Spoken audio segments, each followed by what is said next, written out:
Hi everyone! Once again, it's Moody Dreamer. Welcome back to my channel. If you're new here, welcome. And if you're not, thanks for sticking around and seeing what I have tuned in for this week. So today I just wanted to do a little bit of portrait practice in my sketchbook.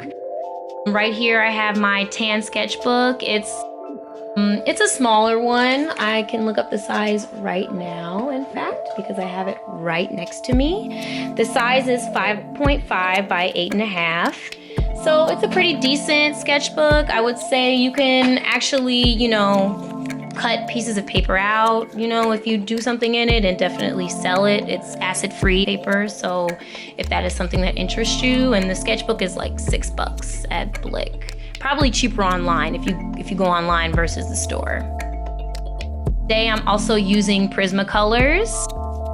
The supplies will of course be in this description box, but just to let you guys know, this is just Prismacolors and a little bit of Turpenoid to smooth the color pencil out. And at the very end, when I do highlights, I typically use white paint.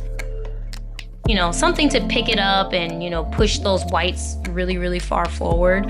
Of course, there are a lot of other ways to build up, your highlights and your shadows. But at the very end, for me, it's just nice to kind of pop in some white paint to really let stuff push forward. Of course, like I said, there are other ways, but because this is practice, I'm just doing it that way.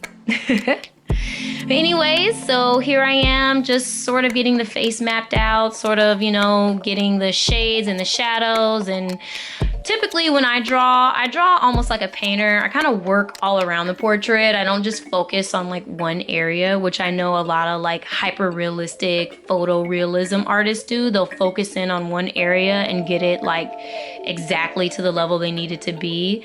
I'm more of a painter in that sense, where I kind of work the whole picture and get everything to a certain level before I can like hone in on an area. So that's what you see me doing here, sort of getting like a general, like here's where light is, here's where some darker areas are. Of course, I'm gonna get, everything's gonna get darker and deeper as I continue to add more and more layers, which is another reason why I like to use the Turpenoid, because it allows that wax bloom, which is very typical, especially with waxy smooth pencils like Prismacolors. They'll get wax bloom, I wouldn't say fairly early. You can definitely put down a decent amount of layers before it's like, okay, maybe I need to do something about this.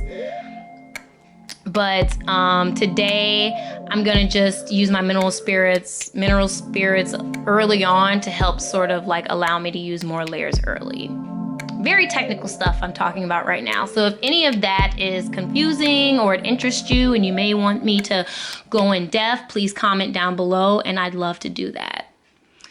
Another thing that I'd like to talk about is likeness and the drawing aspect, which is something you don't really see in this video today. I drew out everything beforehand, just because drawing is its own session in itself, constantly comparing, things and making sure that it's as realistic as, or as, close to the person as possible, if not accurate 100%.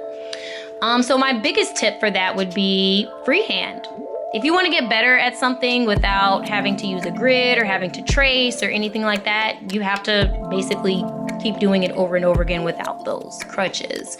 So I definitely highly recommend freehanding. And if you want, I actually do have a few apps that you can download on your phone that I use to help with my freehanding. It helps me compare and it helps me sort of see like what I'm not seeing when I'm in the middle of drawing. So if that interests you guys, please go ahead and let me know, and I can definitely make a video about some of the apps that I use to help keep my portraits as accurate as possible without tracing. Another thing I'd like to talk about is likeness. Likeness is something that for a lot of portrait artists is extremely important, highly important, especially if it's for a client and if you're selling your stuff. Likeness is definitely something that you want to, really get good at, really hone in on, and train your eye and your hand to do. For that, I will say this.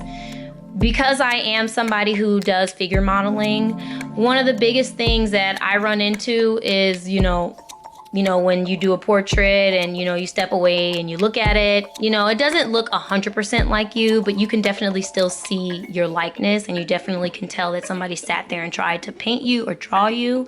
It's the same thing with this process.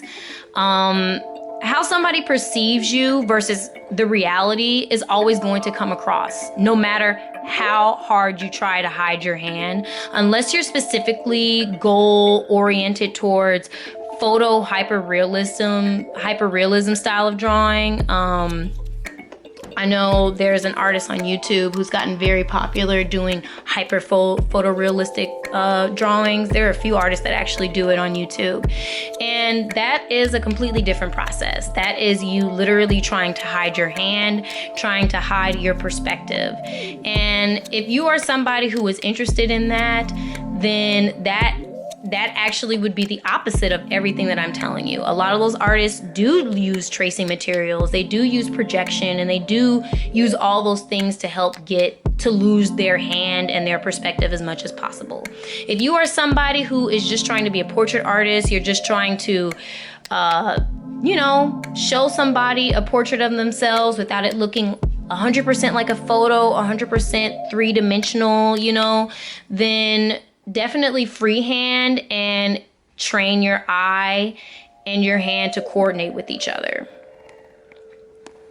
I would say, in general, the only way you're going to get better with anything is by doing it over and over again and by making mistakes.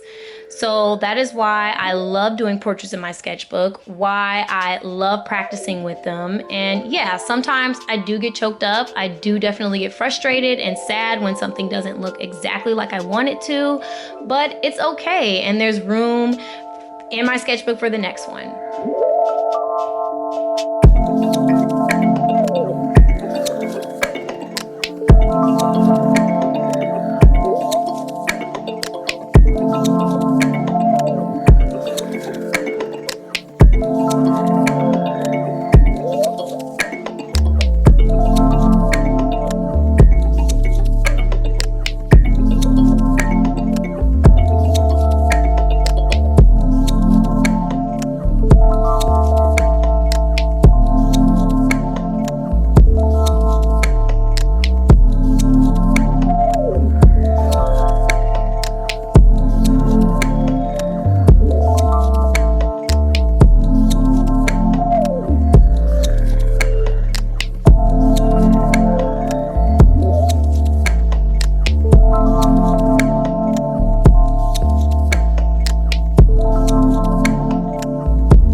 These are just the finishing touches. That white paint I was talking about earlier highlights all that stuff to really just let stuff pop, and then you'll see the end photo after all this. If you did enjoy this video, please go ahead and like and subscribe and share. And like I said, comment down below what your favorite art supplies are, what you like to do in your sketchbook, what you like to practice on. Do you like tan paper? Do you like different colored paper? I'd love to know. And as always, enjoy the rest of your day. Thanks for stopping by.